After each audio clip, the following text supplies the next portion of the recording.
परिचय। मोहन और उसके पिताजी बालकोनी में खड़े हैं।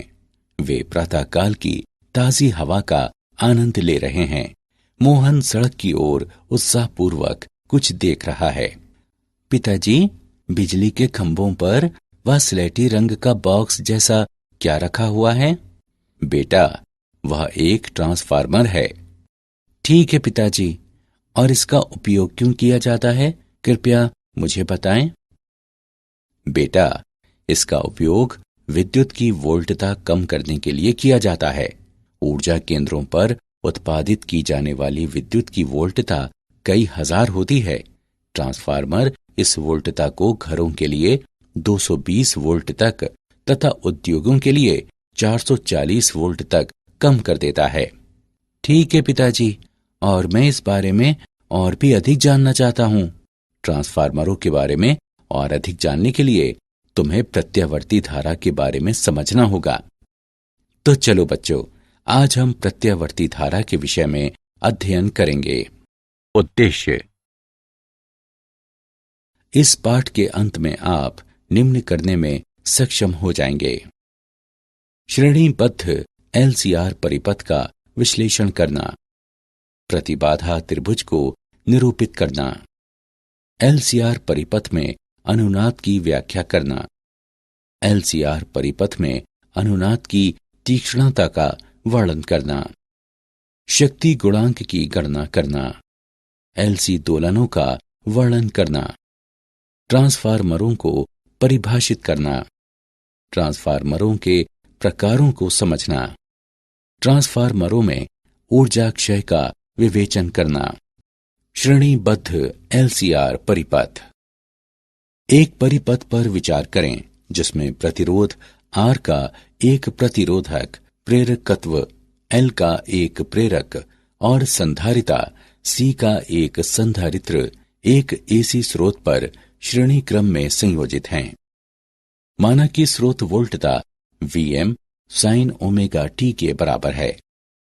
लूप पर किरचॉफ का नियम प्रयुक्त करने पर हम प्राप्त करते हैं कि V बराबर VR plus VL plus VC। ऊर्ध्व अक्ष पर किसी क्षण में VR का प्रक्षेप VR के बराबर होता है, जिसका अधिकतम मान Im और R का गुणनफल होता है। धारा फेजर I से पाई बटे 2 आगे फेजर VL प्रेरक पर वोल्टता प्रदर्शित करता है। किसी क्षण में ऊर्ध्व अक्ष पर इसका प्रक्षेप VL होता है, जिसका अधिकतम मान Im और XL का गुणनफल होता है। धारा फेजर I से पाई बटे 2 पीछे फेजर VC संधारित्र पर वोल्टता प्रदर्शित करता है। किसी क्षण में ऊर्ध्व अक्ष पर इसका प्रक्षेप VC होता है, जिसका अधिकतम मान Im और XC का गुणनफल होता है। अब हम वोल्टता फेजरों VR, VL और VC को सदिशीय रूप से जोड़ते हुए फेजर V प्राप्त करते हैं, जो परिपथ पर नेट वोल्टता दर्शाता है। V अधिकतम बराबर वर्गमूल VR अधिकतम वर्ग प्लस VC अधिकतम माइनस VL अधिकतम वर्ग। समकोण त्रिभुज नेट वोल्टता तथा कला कोण के अधिकतम मान का समीकरण प्रदान करता है। tan phi बराबर VC अधिकतम माइनस VL अधिकतम बटे VR अधिकतम। ओम का नियम प्रयोग करने पर हम पाते हैं कि Vm बराबर Im गुणे वर्गमूल R वर्ग प्लस XC माइनस XL वर्ग। हम परिपथ की प्रतिबाधा वर्गमूल R वर्ग प्लस XC माइनस XL वर्ग के रूप में प्राप्त करते हैं। अब उपरोक्त समीकरण निम्न रूप लेता है। Vm बराबर Im और Z का गुणनफल। हम इस समीकरण को निम्न रूप में भी लिख सकते हैं। Im बराबर Vm बटे Z या I RMS बराबर V श्रेणीबद्ध एलसीआर परिपथ का फेजर चित्र। हल। परिपथ के सभी बिंदुओं पर तात्क्षणिक धारा का मान समान रहता है। I बराबर Im sine omega t plus phi, जहां फाई स्रोत पर वोल्टता तथा परिपथ में धारा के बीच कला अंतर है। तीनों घटकों पर तात्क्षणिक वोल्टता के तात्क्षणिक धारा से निम्न कला संबंध होंगे। प्रतिरोधक VR पर तात्क्षणिक वोल्टता तात्क्षणिक धारा I के साथ कला में है। प्रेरक VL पर तात्क्षणिक वोल्टता धारा I से π/2 आगे है। संधारित्र VC पर तात्क्षणिक वोल्टता धारा I से π/2 पीछे है। प्रतिबाधा त्रिभुज। प्रतिबाधा त्रिभुज का उपयोग प्रतिबाधा की गणना करने के लिए किया जा सकता है। जब प्रतिरोध, प्रेरकत्व तथा संधारिता सभी परिपथ में उपस्थित हों और प्रेरक प्रतिघात तथा धारिता प्रतिघात के बीच का अंतर कुल प्रतिघात हो। Z बराबर वर्गमूल R वर्ग प्लस XC माइनस XL वर्ग। विकर्ण रूप में प्रतिबाधा Z के साथ समकोण प्राप्त होता है। राशि XL माइनस XC परिपथ का प्रतिघात कहलाती है, जिसे X से निर्दिष्ट किया जाता है। tan phi बराबर XC माइनस XL बटे R। LCR परिपथ में अनुनाद। अनुनाद ऐसे निकायों में घटित होता है जिनमें किसी विशिष्ट आवृत्ति से दोलन करने की प्रवृत्ति होती है। जब इस प्राकृतिक आवृत्ति के एकदम बराबर आवृत्ति वाला एक आवधिक बाह्य बल इस निकाय पर लगाया जाता है। अनुनाद में बाह्य आवधिक बल द्वारा निकाय को दी जाने वाली ऊर्जा अधिकतम संभव दर पर होने पर निकाय में विशाल आयाम वाली दोलन गति होती है। आवृत्ति ओमेगा नॉट जिस पर धारा आयाम अधिकतम हो जाता है, परिपथ की अनुनाद आवृत्ति कहलाती है। ओमेगा नॉट बराबर 1/वर्गमूल LC होता है। अनुनाद में धारा दोलनों का आयाम पूरी तरह से प्रतिरोध R द्वारा निर्धारित किया जाता है। Im अधिकतम बराबर Vm/R होता है। LCR परिपथ में अनुनाद में तात्क्षणिक धारा I तथा वोल्टता V कला में होते हैं। मूल्यांकन। आगे बढ़ने से पहले आइए देखें कि आपने कितना सीखा। सही विकल्प को उठाकर उसे संगत स्थान पर रखें। LCR परिपथ में अनुनाद की तीक्ष्णता। वैद्युतिक अनुनाद पर प्रतिरोध का प्रभाव अनुनाद वक्र की तीक्ष्णता को क्षीण करता है। प्रतिरोध जितना ही छोटा होगा, अनुनाद वक्र उतना ही तीक्ष्ण होगा।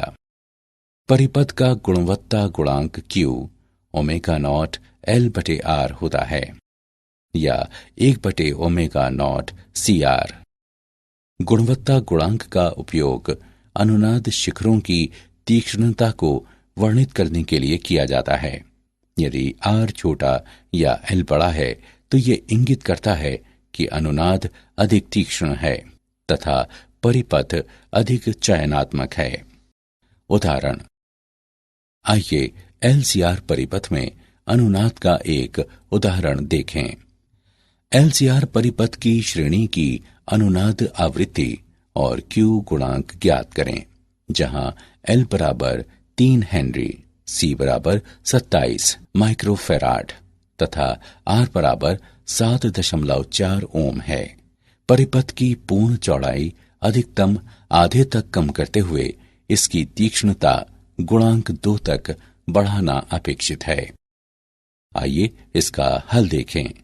दिए गए मान हैं L बराबर 3 हेनरी, C बराबर 27 × 10⁻⁻6 फेराड, R बराबर 7.4 ओम।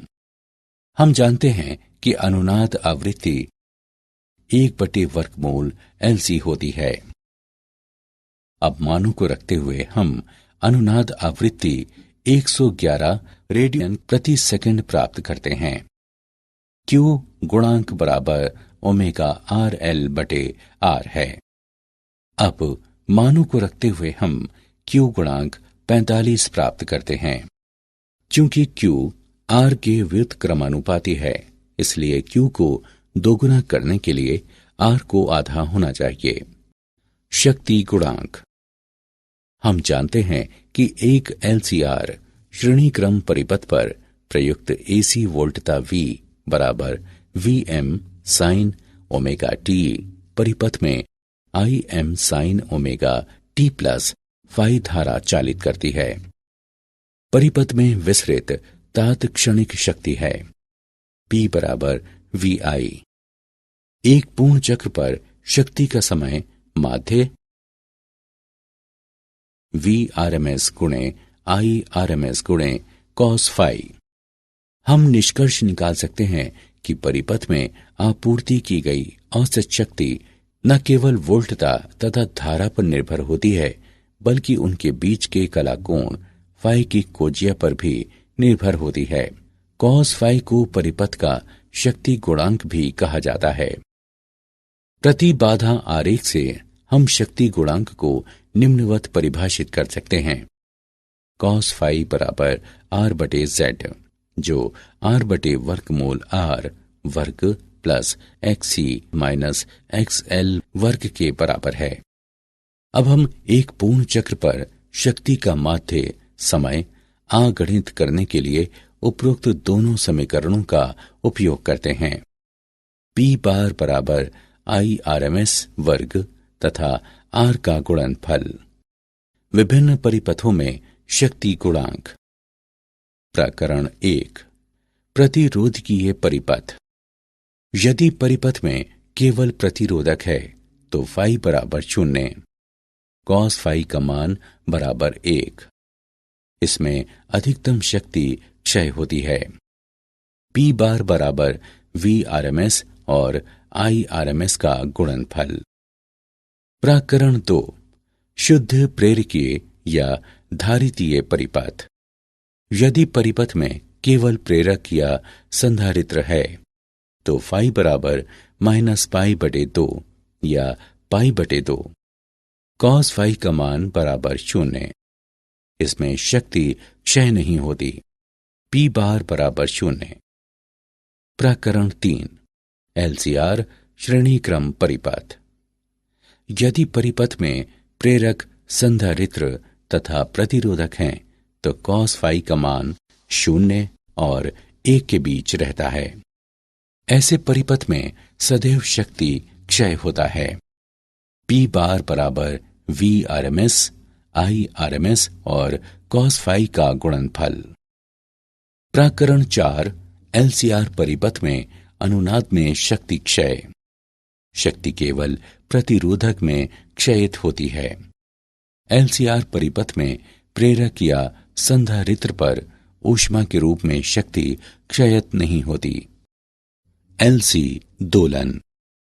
हम मानते हैं कि आरंभ में LC परिपथ के संधारित्र C पर आवेश Q होता है और प्रेरक में धारा I 0 होती है। उस समय संधारित्र के वैद्युतिक क्षेत्र में संचित ऊर्जा UE होती है तथा प्रेरक में संचित ऊर्जा UB 0 होती है। संधारित्र अब प्रेरक के माध्यम से निरावेशित होना आरंभ हो जाता है। धारा वामावर्त प्रवाहित होनी आरंभ हो जाती है। संधारित्र पर आवेश घटता है, लेकिन प्रेरक के चुंबकीय क्षेत्र में ऊर्जा बढ़ जाती है।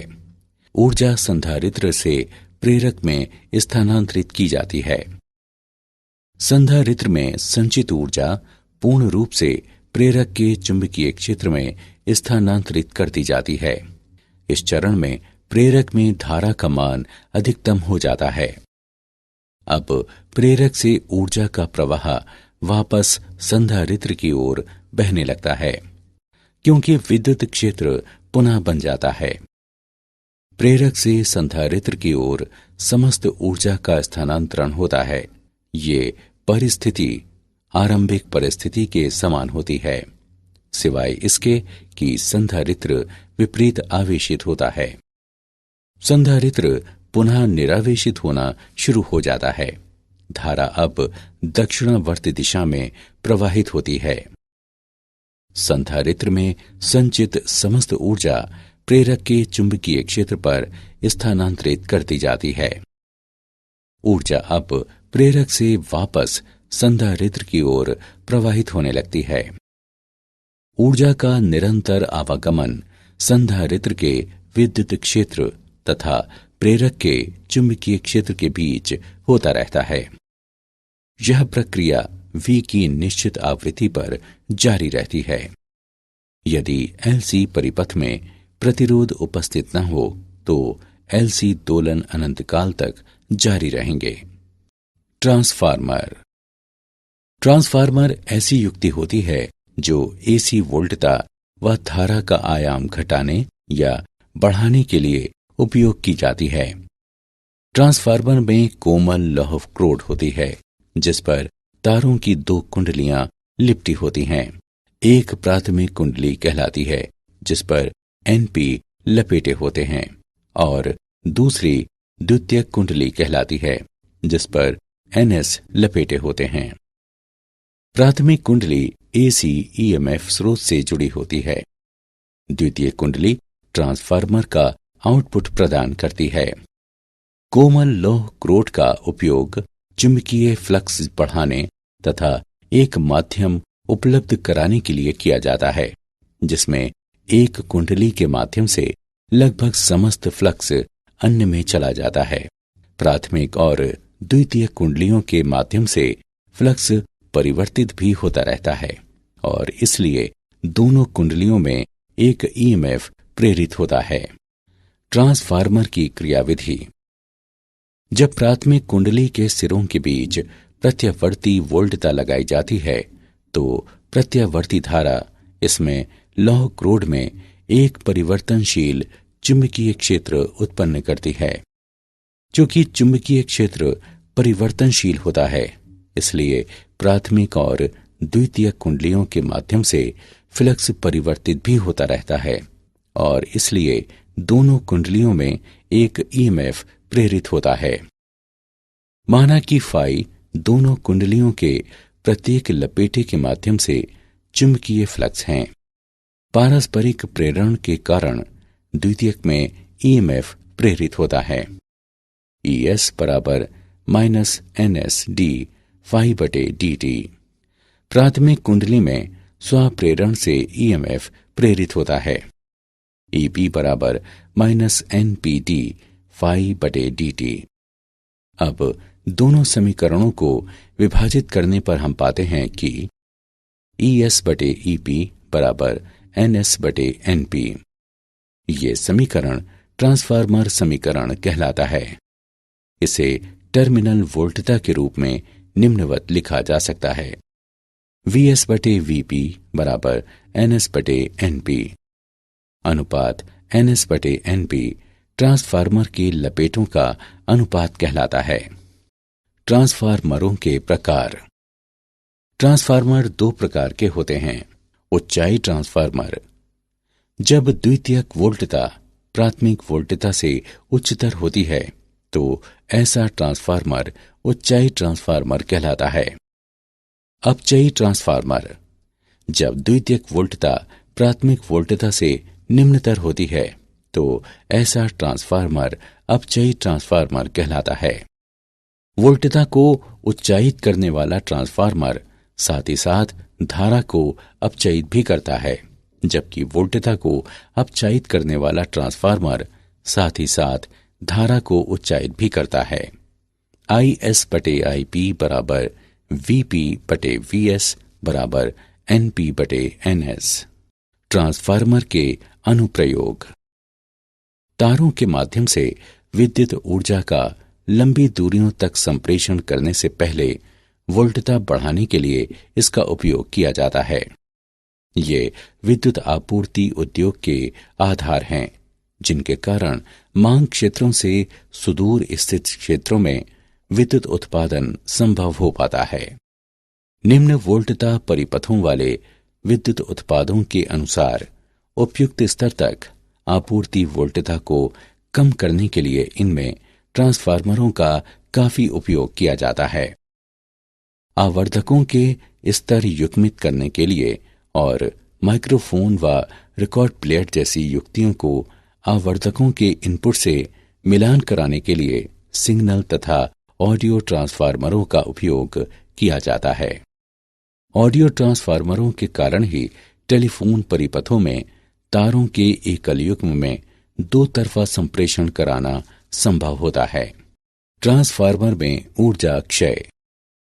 ट्रांसफार्मर में कुछ ऊर्जा क्षय निम्न अनुसार हैं। फ्लक्स क्षरण। ऊर्जा का क्षय होता है जब प्राथमिक द्वारा उत्पन्न समस्त फ्लक्स द्वितीय से नहीं गुजरता। प्राथमिक और द्वितीय कुंडलियों को एक दूसरे के ऊपर लपेटकर इस हानि को कम किया जा सकता है। कुंडलनों का प्रतिरोध। कुंडलनों में उत्पन्न होने वाली ऊष्मा के कारण ऊर्जा क्षय होता है। मोटे तारों का इस्तेमाल करके इस हानि को कम किया जा सकता है। भंवर धाराएं। लौह क्रोड में भंवर धाराओं के कारण ऊष्मा के रूप में ऊर्जा क्षय होता है। स्तरित क्रोड का उपयोग करके इस हानि को कम किया जा सकता है। शैथिल्य। लौह क्रोड के चुंबकन व विचुंबकन के चक्रों के दौरान उत्पन्न ऊष्मा के रूप में ऊर्जा का क्षय होता है। कम शैथिल्य पाश वाली क्रोड सामग्री का उपयोग करके इस हानि को कम किया जा सकता है। कोमल लौह क्रोड का उपयोग शैथिल्य हानि और फ्लक्स क्षरण को कम करता है। क्या आप जानते हैं समानांतर अनुनाद परिपथ का उपयोग रिजेक्टर या फिल्टर परिपथ के रूप में किया जा सकता है। रेडियो ट्रांसमीटरों में ऐसे परिपथ उपयोग किए जाते हैं। सन 1826 में फ्रांसीसी वैज्ञानिक फेलिक्स सावेरी द्वारा ये खोज की गई कि संधारित्र विद्युत दोलन उत्पन्न कर सकता है। रेडियो आवृत्ति ट्रांसफार्मरों को उच्च आवृत्तियों की संकीर्ण परास में दक्षतापूर्वक प्रचालन करने के लिए डिजाइन किया जाता है। सारांश। आइए हमने जो कुछ सीखा है उसे संक्षेप में दोहराएं। श्रेणीबद्ध एलसीआर परिपथ में प्रतिरोधक पर तात्क्षणिक वोल्टता तात्क्षणिक धारा के साथ कला में होती है। प्रेरक पर तात्क्षणिक वोल्टता धारा I से π/2 आगे होती है। संधारित्र पर तात्क्षणिक वोल्टता धारा I से π/2 पीछे होती है। प्रतिबाधा त्रिभुज का उपयोग प्रतिबाधा की गणना करने के लिए किया जा सकता है जब प्रतिरोध, प्रेरकत्व तथा संधारिता सभी परिपथ में उपस्थित हों। अनुनाद में बाह्य आवधिक बल द्वारा निकाय को दी जाने वाली ऊर्जा अधिकतम संभव दर पर होने पर निकाय में विशाल आयाम वाली दोलन गति होती है। एलसीआर परिपथ में अनुनाद में तात्क्षणिक धारा I तथा वोल्टता V कला में होते हैं। ट्रांसफार्मर ऐसी युक्ति होती है जो एसी वोल्टता व धारा का आयाम घटाने या बढ़ाने के लिए उपयोग की जाती है। ट्रांसफार्मर में कुंडलनों में उत्पन्न होने वाली ऊष्मा के कारण ऊर्जा क्षय होता है। मोटे तारों का इस्तेमाल करके इस हानि को कम किया जा सकता है।